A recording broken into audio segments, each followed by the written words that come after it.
এই যে আমাদের মিউ তার মাকে আজকে হঠাৎ করে খুব আদর করছে। মিউ একটু বড় হয়েছে কিন্তু এখনো ওর মাকে ভীষণ ভালোবাসে। মাও সারাক্ষণ মিউকে খোঁজে। মিউ কত ভালোবাসে দেখুন, আদর করছে মাকে ধরে, মা আদর খাচ্ছে। আর এই হচ্ছে মিউয়ের ছোট ছোট ভাই বোন।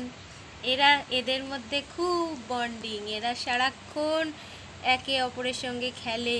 আর মিউ যে এত বড় একটা হুলো, সে কিন্তু খুবই ভালোবাসে বাচ্চাদের।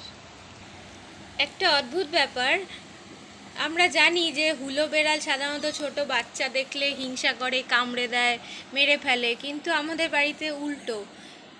এই মিউ যে বড়, যে মাকে আদর করছে, মিউ কিন্তু বেশ কদিন আগে থেকেই, মানে বাচ্চাগুলো যখন আরও ছোট ছিল, সবে চোখ ফুটেছে, তখন থেকেই মিউ ওদের আগলে আগলে রাখতো। মানে সবাই মিলে মার সঙ্গে শুয়ে থাকতো। আর এখনও মিউ ওদের সঙ্গে খেলে, ওদের কি সুন্দর আদর করে, পরিষ্কার করে দেয় চেটে চেটে। ওদের সবার মধ্যে খুব ভালোবাসে। এই যে দেখুন কি সুন্দর মিউ ওদেরকে আদর করছে। ওরা খুব এখানে হ্যাপি।